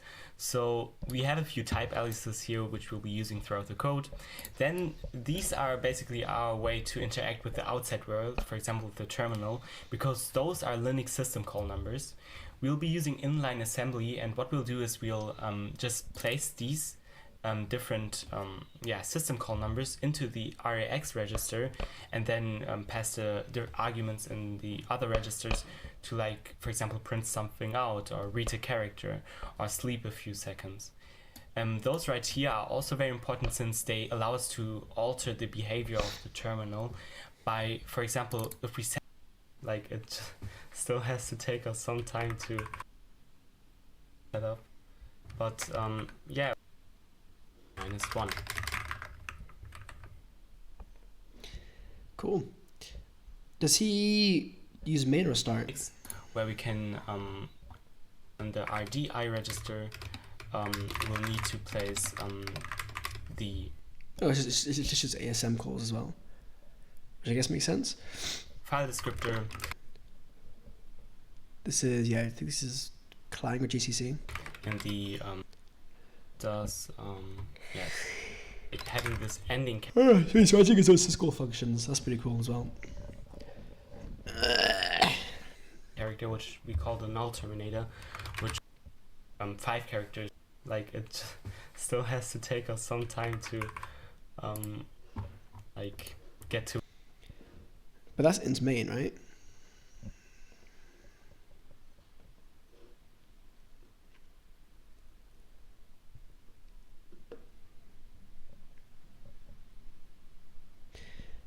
Well, actually, you shouldn't use int main if you want to sidestep the C++ runtime.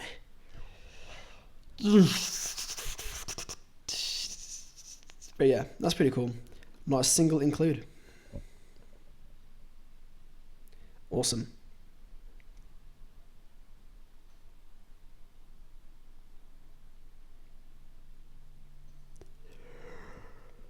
I wonder if he makes like any like vector thing or if he just uses arrays.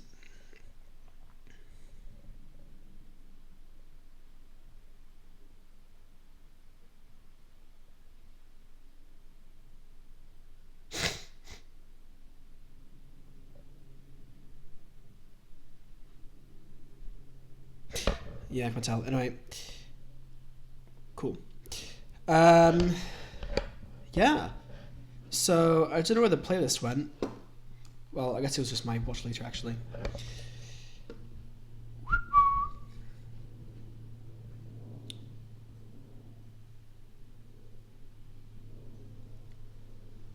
Bit slow. Let's go ahead and remove these.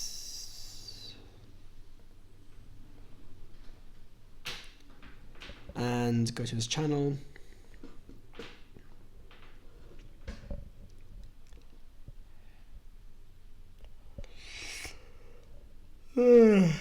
And let's do a search for Vim.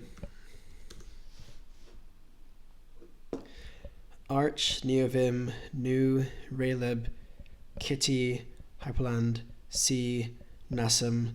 I don't know what that fish is. Linux, CMake, C++, Haskell. I haven't seen any Haskell videos yet. Vulkan, OpenGL, Git, Tmux, I'm guessing, Clang, LVM, Vim, Temple OS, and is that like the circuit board thing? Ah, okay. Doesn't seem like he's made a video where he explains his entire Vim thing, but I can also just check it out, so it's fine. I can do that manually. In fact, I might even already have them. No, I don't have them bookmarked. Okay.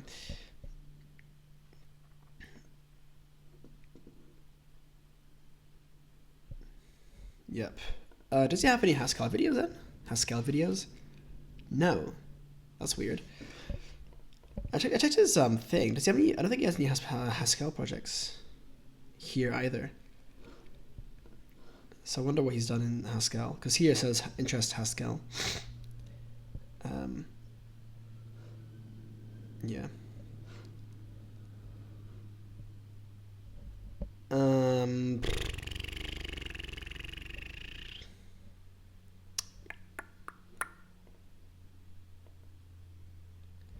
Vim, GDB. I guess that was pretty much it. These are his most popular videos.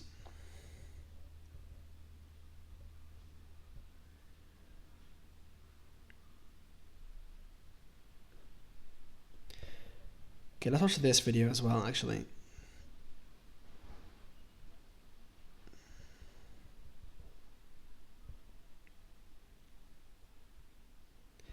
This is a nice little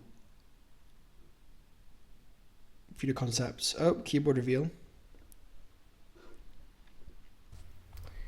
Today we'll be reprogramming Goddamn, another very bro. important STL container, that being this. Yeah, give me one of those, is what I'm saying. Is it even... Is it even QWERTY? I can't tell. Too small.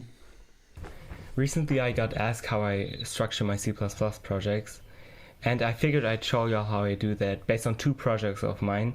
The first one being my interpreted programming language Noct, and the second one being my game engine Origo. So I'll just be going over the basic file structure, some design decisions I made in terms of structure, and some mistakes I see a lot of beginner C++ devs do. And yeah, let's get started. So let us take a look at the basic files that we have.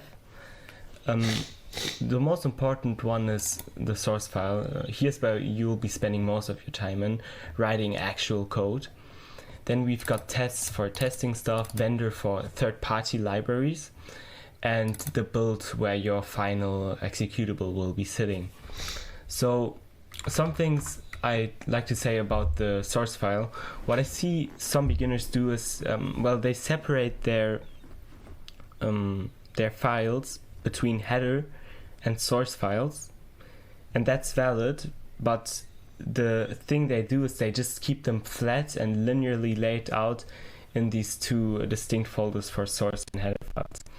Now, I feel like your source file should display intent, so you should be able to read or go over through the projects or file structure of the source file and see that like the files are categorized. So if we take a look at the parser, for example, all of these kind of header and source files that are sitting in here, all of them are needed to be able to build an abstract syntax tree. And that's exactly what a parser is doing. It's building this abstract syntax tree. So thus all of these files are somehow related to each other and revolve around each other. Yeah. And this is very nice, because if you're some kind of person who didn't develop this, you can still see that all of these are linked. And you can also see like I separate between expressions and statements, and yeah, just trying to separate stuff based on semantics and intent is just in general something you should try to do. Now, so additionally, next to the source file, there are some Clang files that are very nice to have. For example, this Clang format file, if you set that up properly in NeoVim, you can basically describe how you want your... I am iffy on automatic formatting tools. But if I can configure them in such a way that it always does what I want it to do, it's fine. But like that is a pretty big if, because a lot of the time they just don't.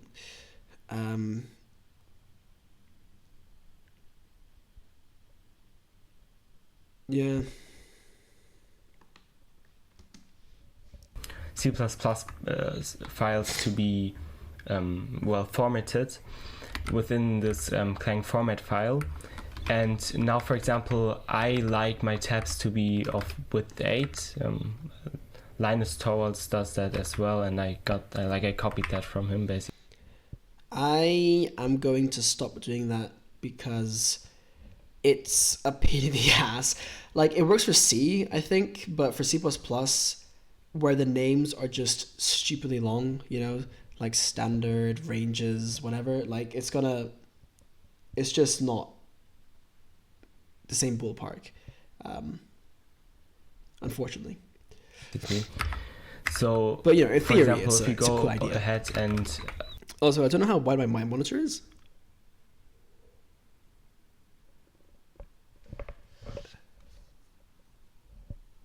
Let me test this.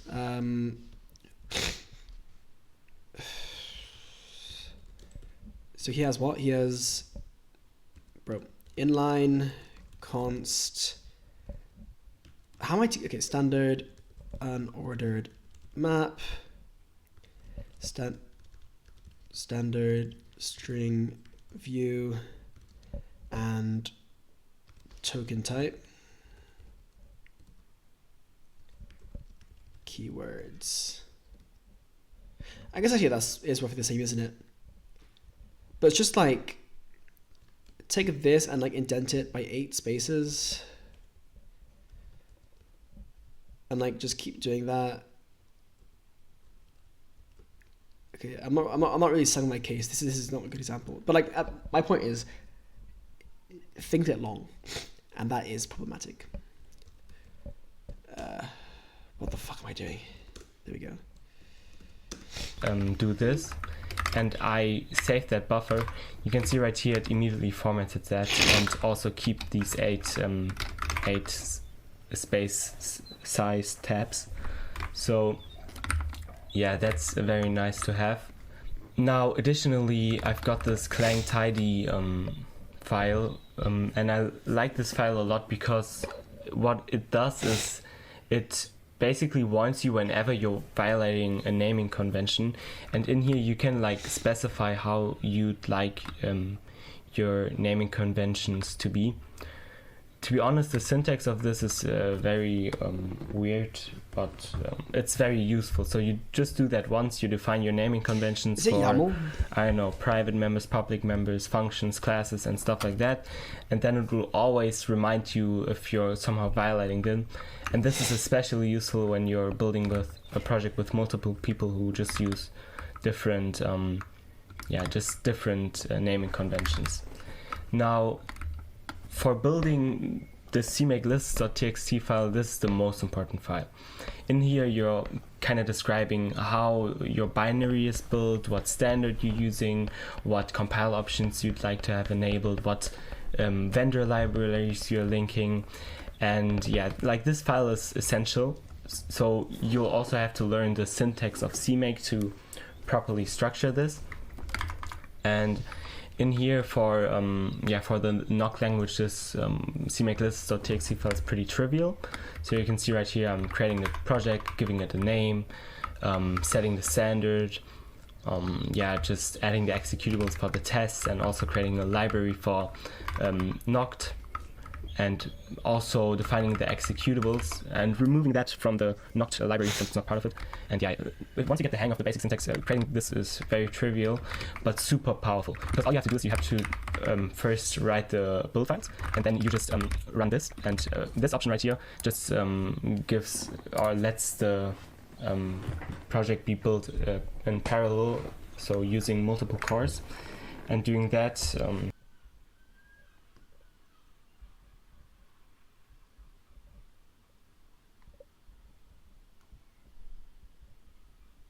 Seriously? Is it not a default?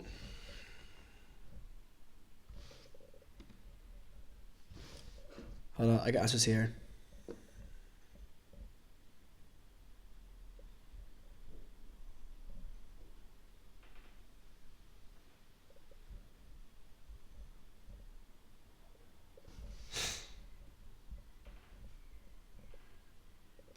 My brain actually is slowing down like crazy right now. What the hell?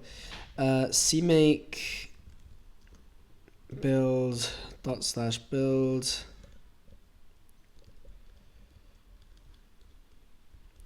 J what? J $, and proc. How do you even learn about this stuff? Because like I feel like there's just stuff that I'm not aware of a lot of the time. But, like, not where it exists. It's kind of annoying.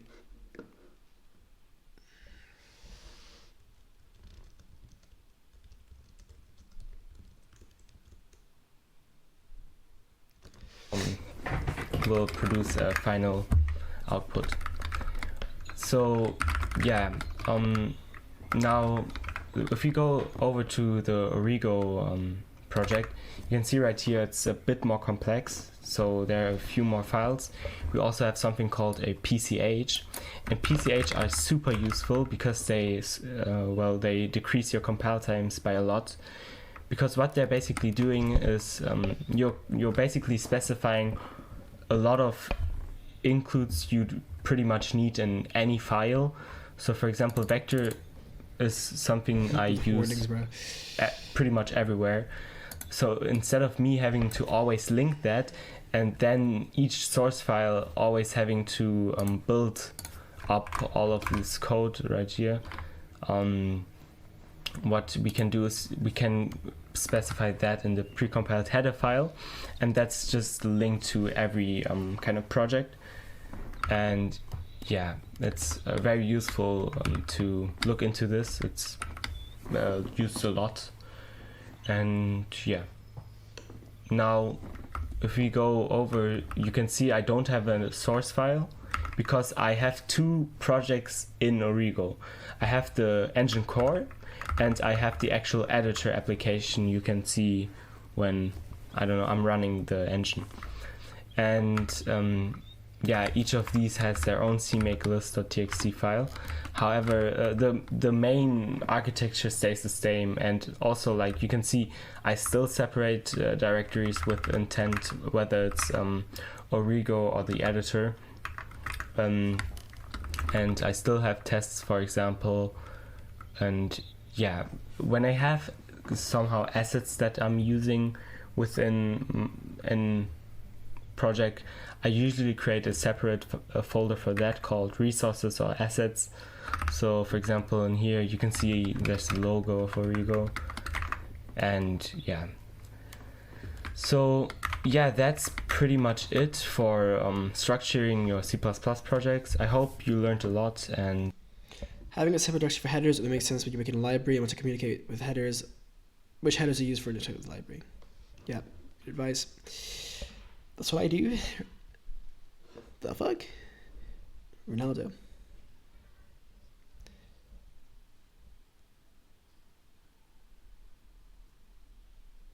But what is a trainer even doing these days? 55-minute video on is AI actually bad?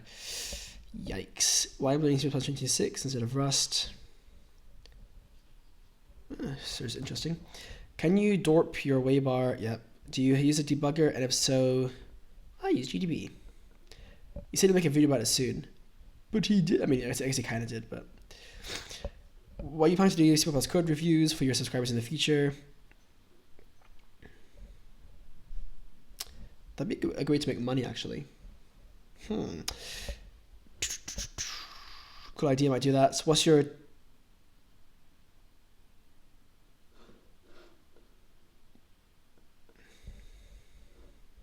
What's your distro? And nice rice. Arch and thank you. You can tell by the massive Arch logo in the background. Hey, pretty nice structure. Is the ECS of your game engine R-type based? Nah, but I mention that soon. You should ask Eric what he thinks of this. He didn't talk about the SH files, did he?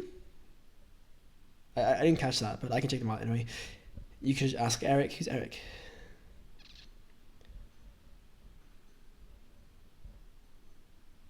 Is that Vimothy? Stop making messy C++ projects. Fuck off.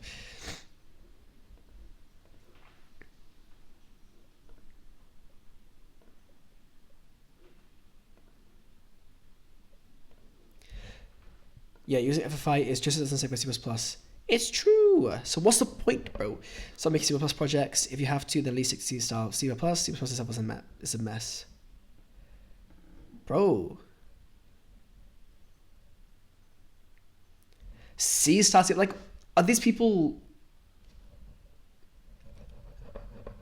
What's the word? Are they deluded? They are... Whatever.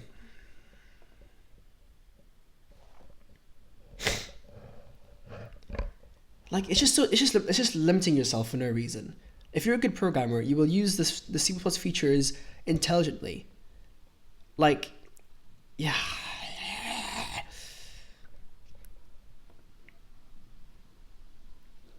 Like, the issues that, like, people like Linus Torvalds had with C++ was at a time when C++ was closer to C than it is to modern C++. Just keep that in mind. My structure nowadays is that I separate out sections of the code into their own modules, where each one is a Unity build. What's a Unity build? Build script. Flags. Make directory.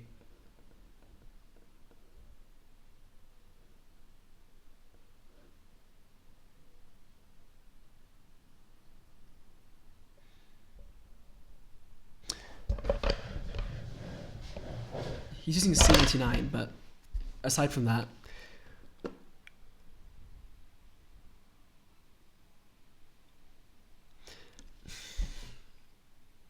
yeah, no, I wouldn't do this. I'd only do this if I had like libraries within my project, but then I would separate those libraries out into their own libraries, probably like into their own projects, their own modules, literally submodules.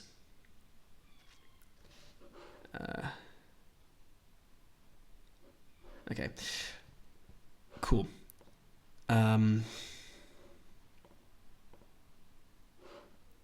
So I'm going to look into the dot files. That's what I want to look at.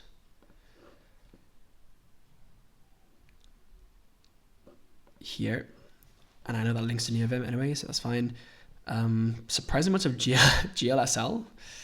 What's that going for? What? It's one file, which is one shader that has like one actual line of code, and that's 70%. How's that 70%?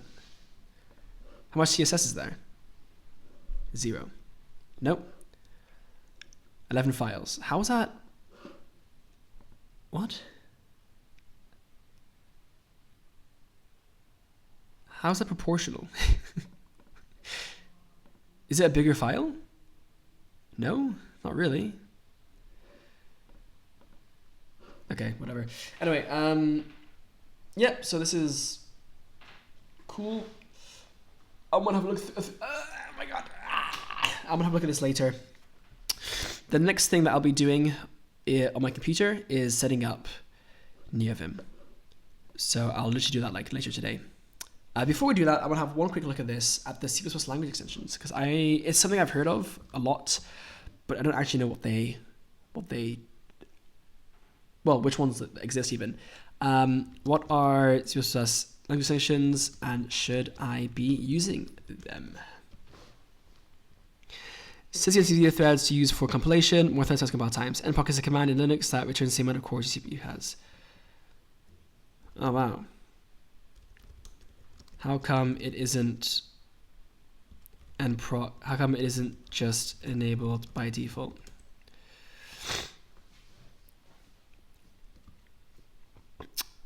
Okay. Beyond the ISO C++ examples, like attributes, statement expressions. Oh, so I actually use this, which is hilarious. Yeah, I do use this. So I guess they're on by default. You just have to turn it off. Type of is... Yeah, it isn't standard. That's crazy. But you have decal type, right? I guess that's what would suffice, I think. Attribute, whatever, built in, whatever. Pragma?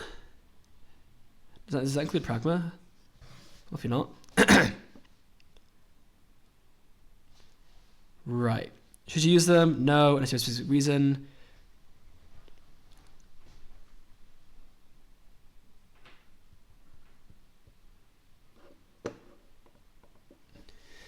Okay.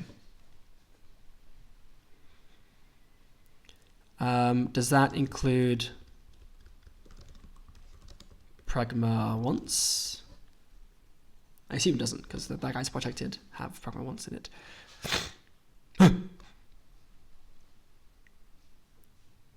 Okay.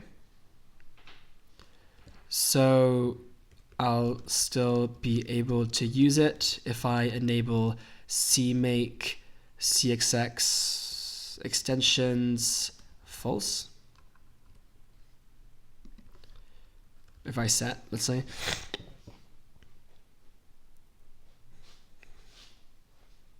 Yeah. Oh, so GNU specifically. Okay. What if I use Clang?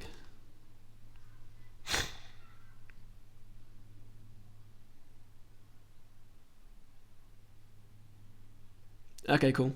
Okay, good to know. Good to know.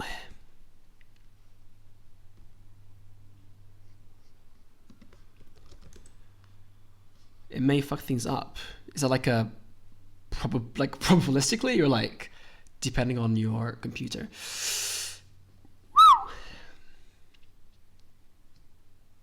Because faster compile times are always awesome until they break things. But okay.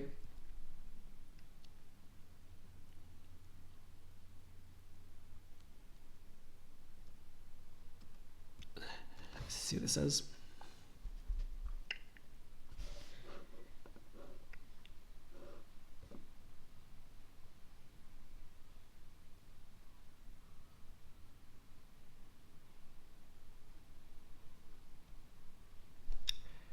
Why do I have no C syntax highlighting? It's strange. Am I just like missing the thing for it? I shouldn't be, because it recognizes it as a language and it should be built into the thing.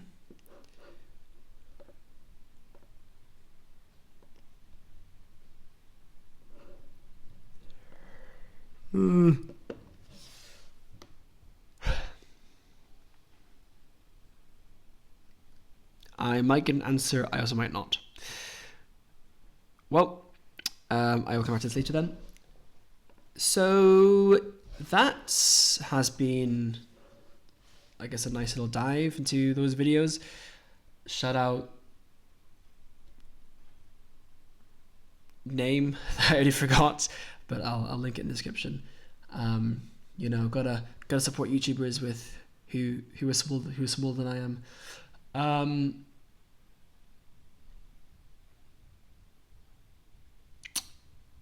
Yeah. So next steps will just be configuring NeoVim. I said I'm done with Emacs. Check out my last video. Did I even publish it yet? It was literally uploading. Yeah, let me make this public.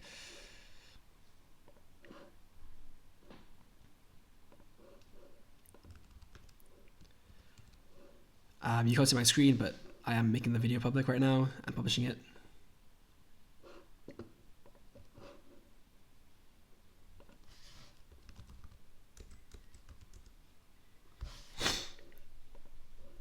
Yeah, so no Emacs, goodbye. So I will configure NeoVim instead. That will continue to be my editor of choice. I'll also later on configure my operating system to be more supportive of Vim, so I can integrate things more easily.